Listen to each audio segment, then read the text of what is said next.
Welcome, everybody. I'm delighted to have you all join us for this webinar.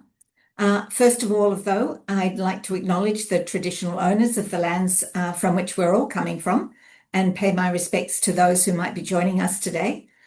Please feel free, if you would like to acknowledge any of those particular traditional owners, to put that in the chat. We'd be very happy to see the variety of places that people are coming from.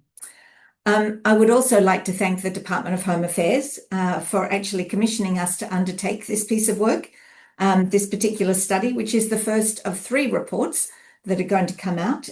So you'll note that what Trish is going to talk to is essentially the start of a conversation around belonging that we're having that we think will be particularly interesting to everybody, but I'm going to let Trish actually give you more of the information about that.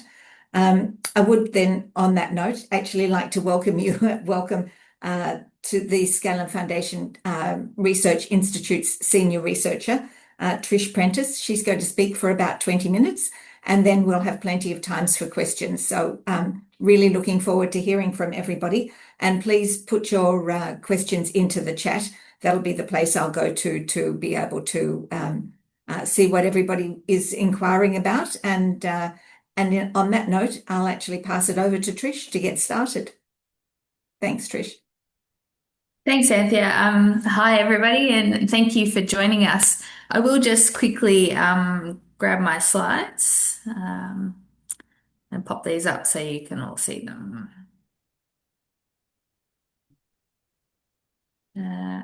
Just before you get started, Trish, there are a couple of people that have put their hands up. Okay. I just wanted to say, please put any comments or questions that you've got, and you can do it just to the host if you want, into the chat, because we can't respond to you until we get through this particular part of the process. So any questions or comments or questions, please put them in the chat. So thanks very much, Trish. Over to you. Thank you. So before I start, I'll just give you a bit of an overview of the session for today. So first of all, I'll just give you a brief introduction to the purpose of this series of reports. Then I'll speak about the target community, which were the focus of this study. Then I'll talk to you about the insights that we were hoping to understand from the study. And then I'll go through some of the findings by category. So I'll speak to the findings about belonging, social connection, and civic participation. I'll conclude with what I think are some important takeaways for us. And then, as Anthea said, we'll take questions after that. So please do note down any questions you have as we go through. So for this study, the department were particularly interested in understanding the experiences of Australia's growth communities. Now, this series of reports, they're designed to take a deep dive into aspects of Australia's multiculturalism and to understand the specific experiences of particular communities within Australia. And for this one, the department were particularly interested in understanding the experiences of those communities that we know are growing. And they define these communities by looking at a particular growth rate between 2016 and 2021. And specifically, they were interested in the following communities. So you can read them up on the screen. Those from China, India, Nepal, Pakistan, Iraq, and the Philippines. So before we started the study, we were interested in working out what we already knew about these communities, and we took information from the ABS data that we had available to us to give us a bit of a snapshot into what these communities look like in Australia and how they were faring. So we know these communities are all growing. The census has shown us that, but they're actually growing at different rates. So on the one hand, we have the Indian community, which is quite large in Australia, in the kind of 700,000s. And then the Chinese and Filipino communities have similar large numbers. But then in the cohort, we've got quite small communities as well. So the Pakistani community relatively is only about 96,000, so quite small in relation to the others who are in the multiple hundreds. We know that the Nepali community is growing at the largest relative growth rate. So most individuals from that community have arrived more recently in the last 10 years. And as such, we would consider them perhaps the least established in terms of cultural infrastructure out of all of those communities. We know that the population growth is slowing for the Chinese community, the Indian community, and the Pakistani community. We also know that individuals who are coming to Australia at the moment are primarily in their prime working years, so between 25 and 44. And so there are smaller populations of both children and older adults. We also know from the ABS data that there are quite large differences between these communities in terms of language proficiency, in terms of engagement in employment and education, in terms of income levels, and in terms of levels of disadvantage. So those details are provided in the report, which you can read more of. In terms of where people are settling, we know that individuals from these communities are primarily moving to the east coast of Australia, to New South Wales and to Victoria. So if you have a look at the bars on your screen, the light purple are the Victorian residents, the dark purple are in New South Wales. And you can see for different populations, there are distributions in other states as well. And there's a bit of difference between the communities as to where they're settling in those other states. So for this study, the department was particularly interested in understanding individuals' experiences of belonging, social connection, and civic participation. So there were three focus areas. So I thought before we look at the results, it's probably useful for us to just take a moment to reflect on what we mean by belonging and how belonging functions in the context of migration. So one thing about belonging that we know is that it's a perception. It's something that's subjective. It's not real in a tangible or an objective sense, but it's a lens, and it is a very powerful lens. We know that when individuals experience high levels of belonging, their outcomes in other areas are also likely to be strong. And that might be in terms of physical health, it might be in terms of mental health, it might be in terms of educational achievement or vocational progress. We know, in fact, that high belonging is correlated with a lot of positive outcomes in other areas. So even though we could say it's subjective, it's also a very powerful motivator and protector of behaviour. Belonging is influenced by both internal factors and external factors. So internal factors within an individual and external factors such as physical spaces, institutions, systems, and perceptions of safety, which is again related to physical environments. We also know that belonging requires a reference group, and this is something interesting about belonging. So to belong to something, you have to feel you belong to something. And at any one time, an individual might feel they belong to multiple reference points. So they might feel they belong to their local community. They might feel they belong to their sporting club. They might feel they belong in their family unit. They might feel they belong to the nation as a whole. And so at any one time, an individual might in fact feel that they belong to a particular group, but they might also experience feelings of not belonging to other groups as well. So belonging is not a blanket experience. It very much differs according to the reference group that you're looking at. And as you'll see, we look at belonging typically in terms of social cohesion, firstly at the neighbourhood level and then at the national level.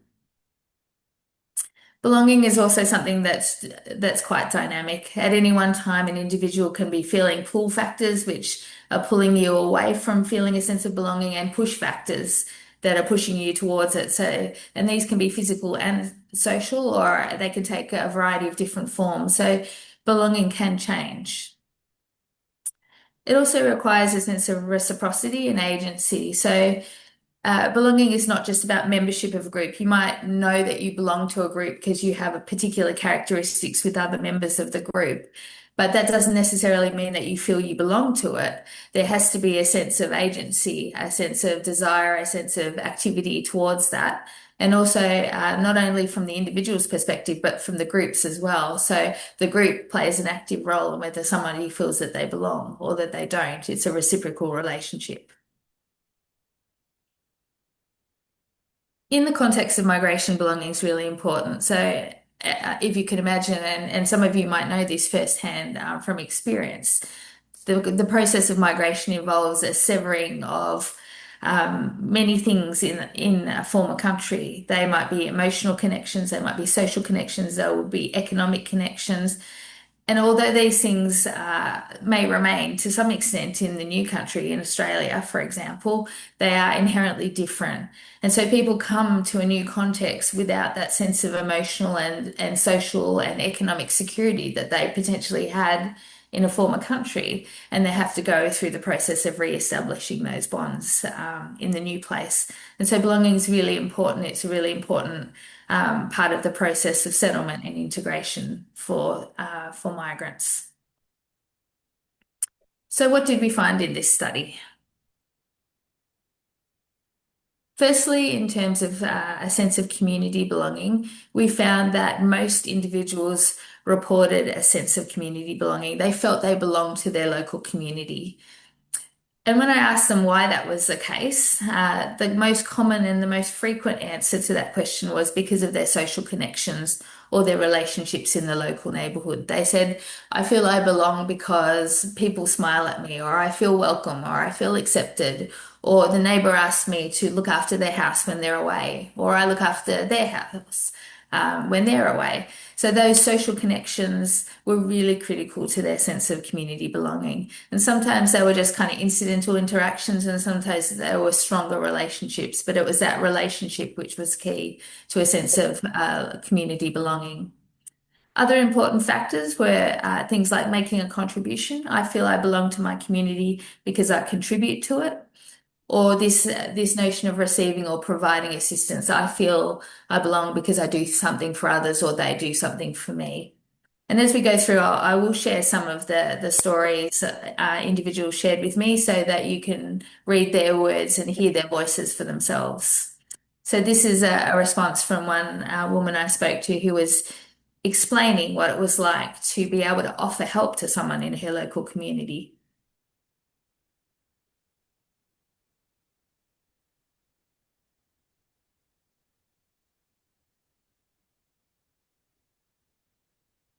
So for her, this sense of belonging came from the fact that at one time she was the recipient of help, but her life had come full circle and she had reached a sense of, I guess, security and competency in the community to a level where she could actually provide that assistance to someone else. And for her, that felt like, oh yeah, I belong because I can do this. Talking to individuals about their neighborhood, I then ask them, well, what are the things you like about your neighborhood? What are the things that are important to you in that local area? Again, social connections was the primary response. I value and most important to me are the relationships that I have. Secondly, transport links, and that included both public transport and road links, which facilitated people going to work, having access to others in other communities, going to school, going to university, and so on. Interestingly, safety was an issue. So if you think back to the cohorts that we interviewed for this study, only one of them comes from a humanitarian pathway. But even for those other migrant groups, that sense of safety was really important. And people would often look for environments or local neighborhoods where they felt they were safe. And that might be through investigating crime statistics or perceptions or talking to others about the environment before moving there. So safety was really important.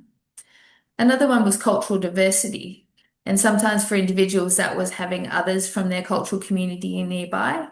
And sometimes it was just this sense that there are a whole lot of other different people from different places, and therefore I belong and I feel like I fit in here because I look different and other people look different as well. And again, I'll get you to read this response, which I think is really lovely.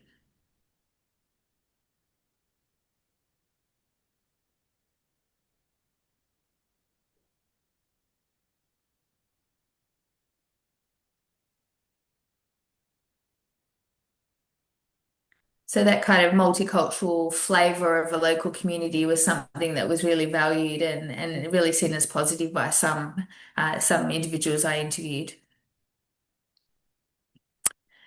The next question I asked was about a sense of belonging to Australia. And again, going back to that definition of belonging, again, you can see different reference points. Firstly, community, and now to the nation. And sense of belonging to Australia was interesting. It was firstly more complex. So when I asked individuals about their sense of belonging to Australia, there were more mixed responses. Some people said, "Yep, I definitely feel like I belong in Australia," and some people said, "No, I don't feel that at all." And when I asked them why that was the case, there were different experiences that they shared, both positively and negatively. And some of the sense of belonging to Australia was derived from feeling settled in the country. I feel I belong because I've been here for a while. I know my way around. It's familiar. Sometimes it was simply time. I've been in Australia longer than I've been in any other place, and so I feel I belong here. I don't belong anywhere else. Sometimes it was an emotional connection, that sense of belonging derived from feeling connected or a sense of loyalty. And I had one interesting and lovely conversation with someone who was saying, well, look, when I watch the cricket, I really struggle because previously I would barrack for my home country team. And now, obviously I'm loyal to Australia and I'm an Australian, I live here. And so when I watch the matches, I'm not sure who to barrack for. I'm kind of torn. And sometimes it was about adoption of cultural values. And I had this another lovely conversation with someone who was telling me that she felt she belonged to Australia because she was practicing the value of multiculturalism. And I asked her to elaborate on that. And what she said to me was, I come from Pakistan, and in Pakistan, we never have interactions with members of the Thai community. But here in Australia, I've started eating Thai food, and therefore I know that I'm multicultural and I know I belong in Australia because I've been expressing that multiculturalism. I've been eating Thai food. The next area of insight that we wanted to understand more deeply was about social connections. So we know from the mapping social cohesion data that individuals who are born in other countries tend to have more friendships from those from other countries, and we found that as well with these respondents. So because we have such a large data set from the from the mapping social cohesion survey, we're able to break it down into subgroups. So we're able to gather the responses of those from these countries that we're particularly interested in understanding and look at their responses to particular questions. So when we looked at the questions related to social connection, again, we found that these individuals were more likely to have more friends from other cultural or religious or ethnic backgrounds to the broader Australian population. And when I did interviews with individuals, we saw similar trends. So interviewees on the whole tended to have diverse friendships. There were some, of course, who didn't. They only had friendships within their cultural community. But the reasons for that was not because that was what they wanted. Sometimes they wanted to actually extend their friendships out, but they faced barriers in doing so. Sometimes that was a lack of confidence. Sometimes it was a lack of language proficiency. So they didn't have a common language in order to build relationship. For example, their English was not at a level to have conversation, but they had that desire. They wanted to build those friendships and those relationships. And interestingly, what we found as well was the migrant experience was actually a really strong connecting point between individuals. If you imagine or you can relate to the massive experience of shifting homes and reestablishing connections in a new place, it's such a massive experience in someone's life. And to be able to connect with somebody who had also gone through a similar experience was in many cases a driver of social connection and friendship and relationship because they could understand what that was like at the same level. We also looked at places where intercultural connections are forged, and the most important place where those relationships are developed at the moment is in the workplace for these individuals, followed by educational institutes, so universities, language classes, and sometimes even schools and kinders and childcare institutions as well. So it wasn't just by participating in those forums themselves that people developed relationships. But for example, when dropping off children to school, there was a chance to interact with other parents. And even though they weren't at school, technically, that opportunity provided a place to develop those intercultural connections.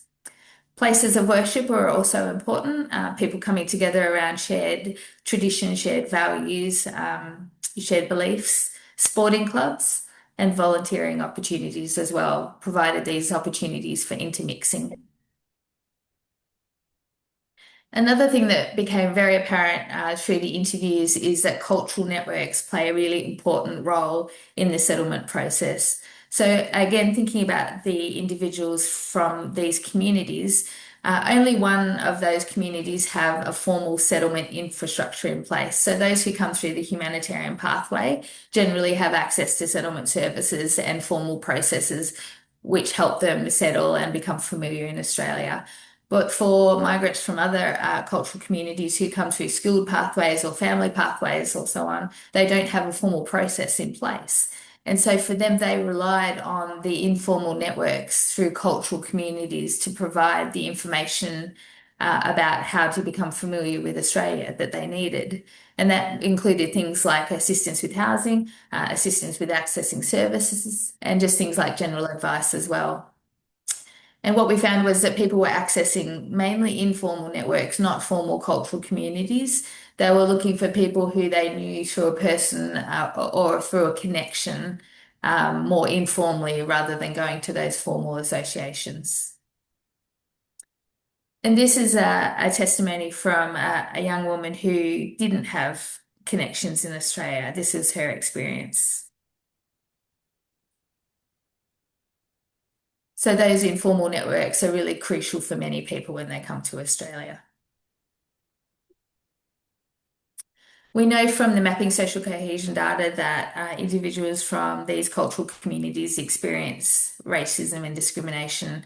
And when we looked more closely at the responses that we were able to delineate from these groups, we found that women as well disproportionately experienced discrimination compared to Australian women. When we did the interviews, we found similar trends. About a third of the interviews, the interviewees reported having experienced discrimination or racism.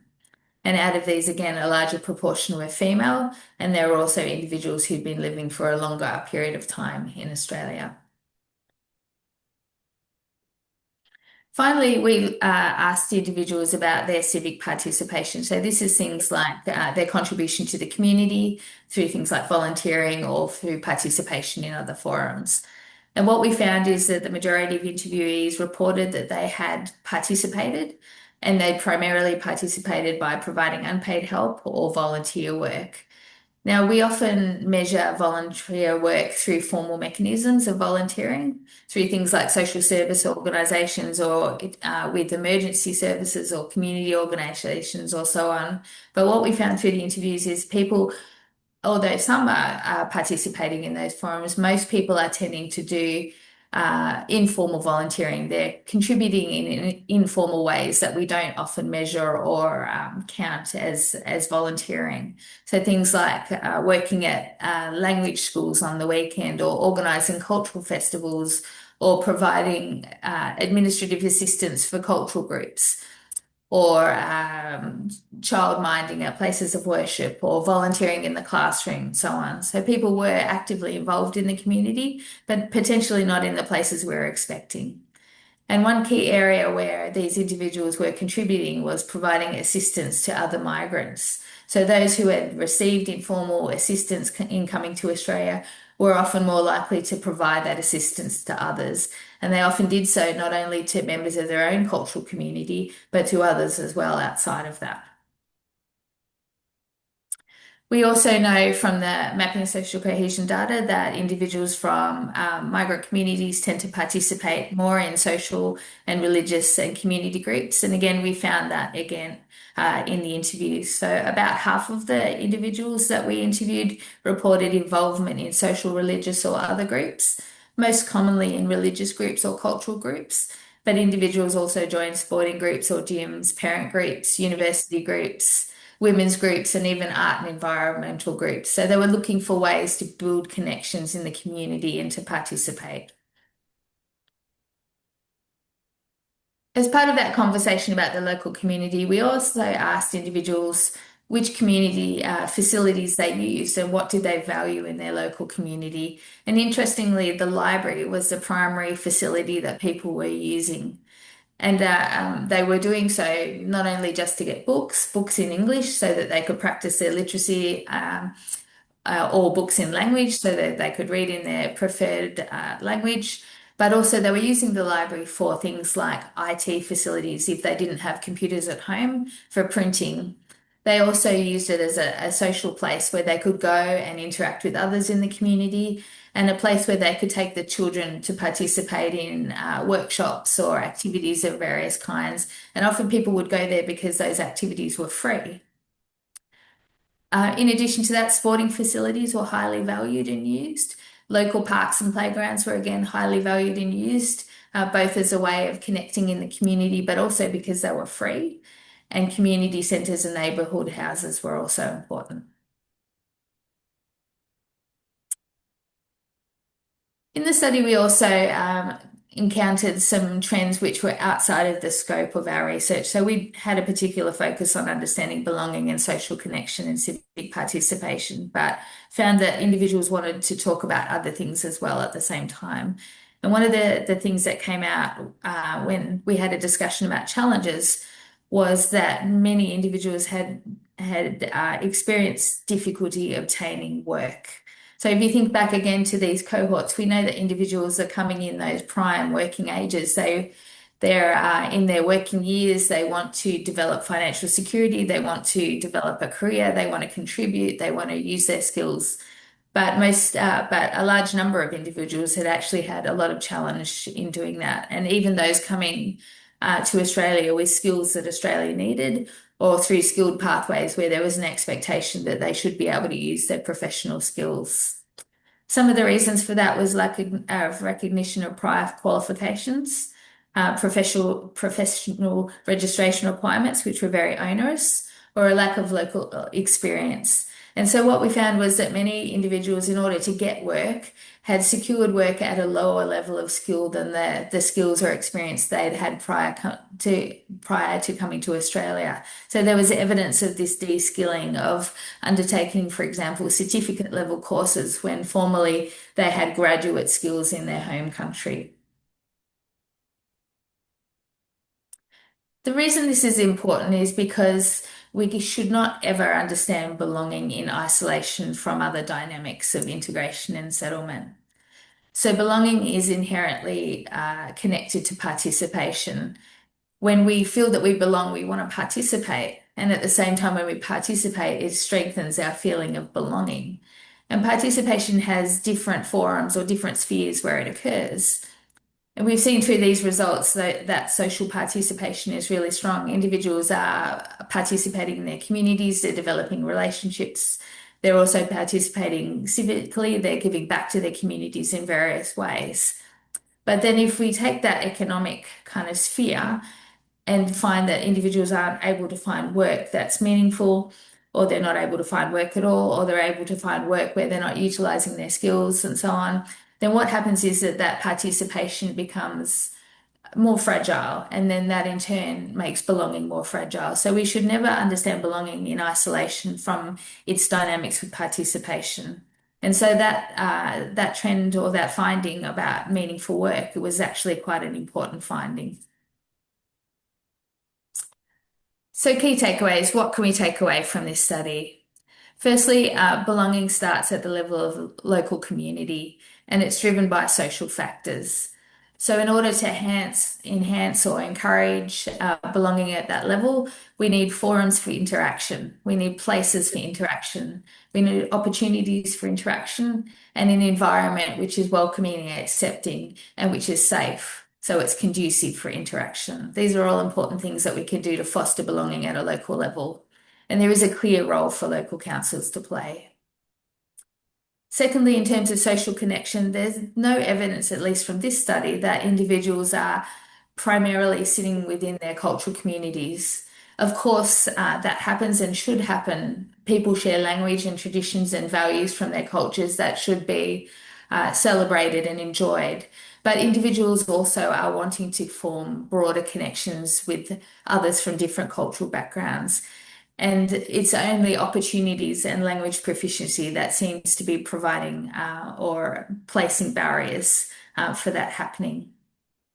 Civically, there's also evidence that individuals are getting involved, that they're exercising agency, that they are wanting to participate in different ways. That's happening within their cultural communities or their faith communities. It's also happening in other forums where they're involved. And we should never underestimate the importance of that informal contribution in terms of assisting the settlement and integration of new migrants. And as I said, finally, the challenge to find meaningful work is an important finding because it has broader ramifications for belonging. So thank you for your time. I really appreciate you listening to all of that. And please let me know if you have any questions. I'm going to take over that part because I've been following the questions in the chat. So in actual fact, Trish, I might just move on to those questions. So in actual fact, there was a number of questions of people who wanted greater depth about the process. So one about what was the number of interviews and in which states and territories, and the other was how many people of colour worked on the project, or were they just interviewed by you, for instance? So I wondered if you could just address what the process was and where the data came from. Of course. So there were kind of three elements of data that we utilized. Firstly, ABS data, where we got broader trends or broader information about things like education and employment and so on. So kind of demographic information. Then, as I said, we looked to the Mapping Social Cohesion study, and we were able to pull out the responses of those who had been born in one of these countries. And because individually those communities were quite small relatively in number, and in order to do robust analytics, we need kind of larger sample sizes. What we did was we combined the responses from that cohort so that we had general responses from those from any one of those countries, and we could see their responses to particular questions in that regard. Then we did 65 interviews. The interviews were conducted by myself, but we recruited individuals through community connectors who shared cultural background and language with individuals. And we also used a commercial recruiter as well to recruit interviewees, because by only recruiting through a cultural community forum, you're only getting people who are inherently connected to cultural communities. And we wanted to get a broader, I guess, overview of people's experiences and not bias the sample to those who are just connected to their cultural communities. Thanks very much about that. So now there's a whole variety of different questions. The first one related to citizenship and whether or not we asked a question around obtaining citizenship and whether that increased people's sense of social cohesion or belonging. And I can imagine who asked that question as well. And unfortunately, we know we didn't ask that. We can obtain that data and we can do that analysis. And if that's something of interest, we can certainly include that data in the next report. But we didn't for this study because we had a particular scope that was defined for us by the department. Yeah, thanks, Trish. Now, there was another question which I thought was quite an interesting one, which related to whether or not belonging was affected by the values that Australia places on particular places of the source countries, if you like, for the individuals that we talk to, or the lack thereof. What does that mean? So Australians' perception of individuals from those countries? Yeah, or whether or not Australia has a sense of positivity towards particular countries or not, I guess. Yep, we didn't ask that question specifically. It came up a little bit, I guess, in experiences of racism and discrimination when people spoke to their experiences and their interactions in the community where they felt they had been attacked or put down or devalued or dehumanized because of their ethnic background or their skin color or their cultural background.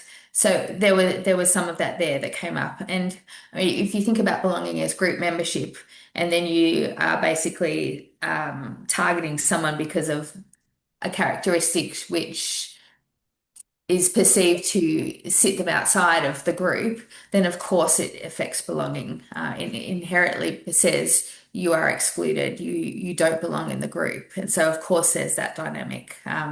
But we didn't actually ask that question. But I would say that of course, there were elements of that that came up in the conversation about discrimination. In response to the one of the questions, there's certainly been someone who said, how do we take into account the power dynamic differences between a white researcher and participants of colour? Mhm. I guess from some perspectives that could be considered a flaw. I go to every length, I guess, to make it a comfortable process and where individuals feel that they could share their stories. And certainly some of the vulnerabilities that were shared with me, I guess, would be indicative of feeling that it was a safe and trusted space in order to share those stories. Yeah, I should say too that all our programming goes through ethics approvals.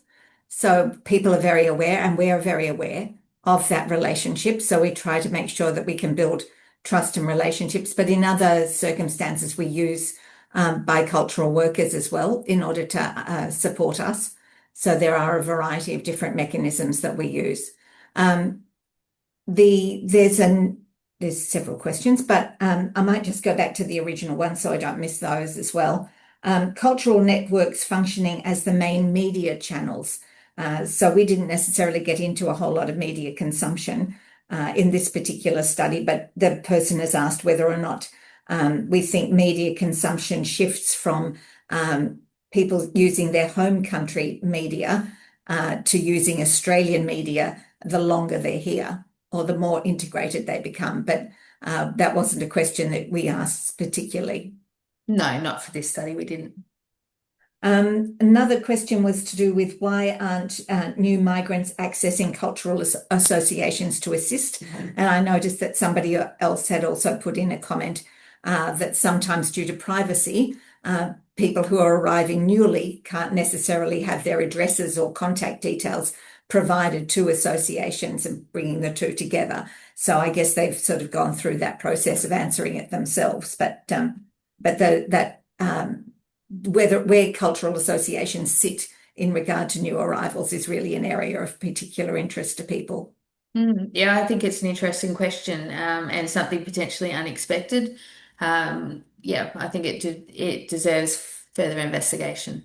Yeah. There was another question about racism, the forms of it and where it's experienced.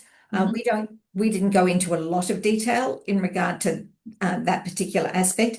There was curiosity about how to combat it and how to make people feel supported in that space. I would say that that's a piece of research that we're currently doing. So that may well come up by the end of the year, potentially. So I just mentioned that.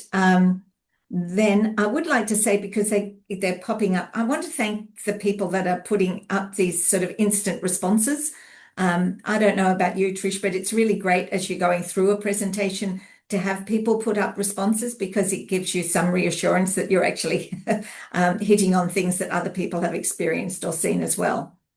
There is another question that, did you notice a difference in social cohesion reflected by culture, religion, family values, the extent of intercultural interactions or time living in Australia?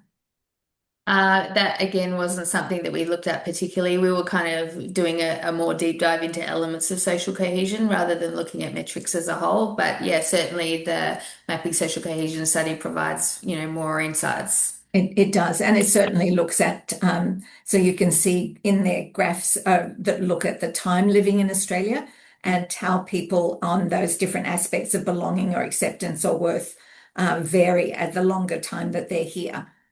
So that's something I'd encourage people to go and have a look at that. Any recommendations to increase civic participation from the multicultural community? And I think there was another question also about local councils, but you had mentioned that in your presentation about these forums for interaction that you talked to. And I imagine that part of what you'd think, Trish, is that the increasing civic participation from any aspect of the community means creating these opportunities for interaction. Yeah, I think opportunities are important, but interestingly, and this was provided in more detail in the report, I found the individuals were motivated and exercising their own agency in that regard. They were finding places. They actively wanted to participate and they actively wanted to belong. So they were seeking out interactions. They were seeking out opportunities to participate on their own. And I think that shows that there are opportunities out there, of course. Yeah. There has been a question about policy.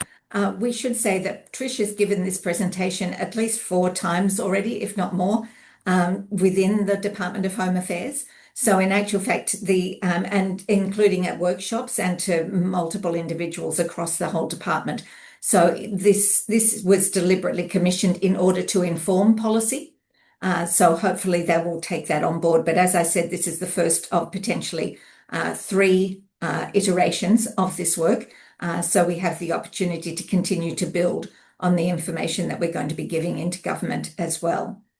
Was the research able to identify the involvement of migrants in religious communities instead of actually helping them? Is actually reinforcing their sense of community in isolation, and therefore is a way to treat social cohesion processes, I think. I'm not sure if that made sense. Did that make sense, Trish? Yeah, I mean, with an interview, you don't necessarily kind of follow that logical flow of argument. But what I would say is people found value in those contexts. Of course, they had commonalities with people there. For some people, it was a place where they met others from other cultures because religious communities are often very diverse culturally.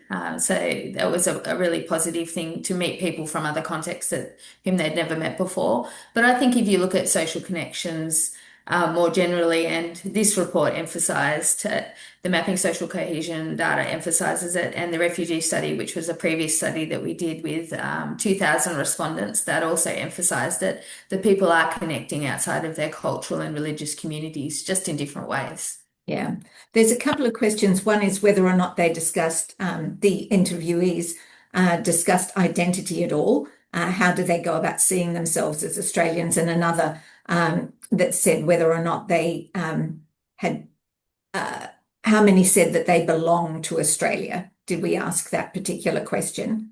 We did.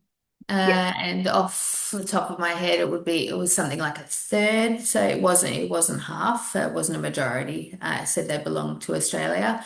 Identity, no, that will be potentially the topic of a further report. Some asked whether or not any of the respondents had received any intercultural training or cultural orientation to Australia pre or post arrival, but I'm not sure that we asked that question. But they come from a variety of different pathways. So some may have, some may not have. There was no evidence of that happening for the individuals that I spoke to. So, and we didn't ask any questions to do with mental health in relation to this. Or about accessing local community groups. Oh, okay. Can I please repeat the question, which is difficult because I can't remember what it was. You mentioned intercultural connections. Have you delved into it and how people actually build connections, and more specifically, how people deal with disagreement with the aim of reaching harmony in a way? Yeah, we didn't ask that depth of question. We just asked about how and where those relationships were developing. The workplace was really important, as I said, through volunteering as well, through sporting clubs, through education. So those were the places they were building those relationships. But we didn't ask about those dynamics in any greater detail than that. No, there is a question about how many participants were interviewed in each state. I would just say that this is we are looking at both the qualitative and quantitative. So we've actually got all the data from the mapping social cohesion work that is actually used in conjunction with the qualitative interviews that Trish did. Then in actual fact, Trish, it's 1 minute to go between 12:45, and I do actually believe very strongly that we should finish when we say we're going to finish. So Trish, personally, I would like to thank you enormously for the work that you've done on this project. We're just about to embark on the second iteration, so we're very excited about that. I would like to thank Liz Reynolds for what she has done in helping us to organise this particular webinar. We have another webinar that's coming up next Tuesday on the Refugee Integration Project. So I encourage people, if they would like to hear from Trish again on that piece of work, which was one of the largest studies into people who've come through the refugee integration pathway, that you'll probably enjoy seeing that as well. And also to encourage people to have a look at our website, where you'll be able to see that we have a new narrative out on the Pacific Australia Labour Mobility Scheme, and we have an upcoming narrative that'll be out by the end of this month on the Maori experience in Australia as well. So thank you all very much for attending, and we look forward to seeing you again. So thank you very much. Thank you.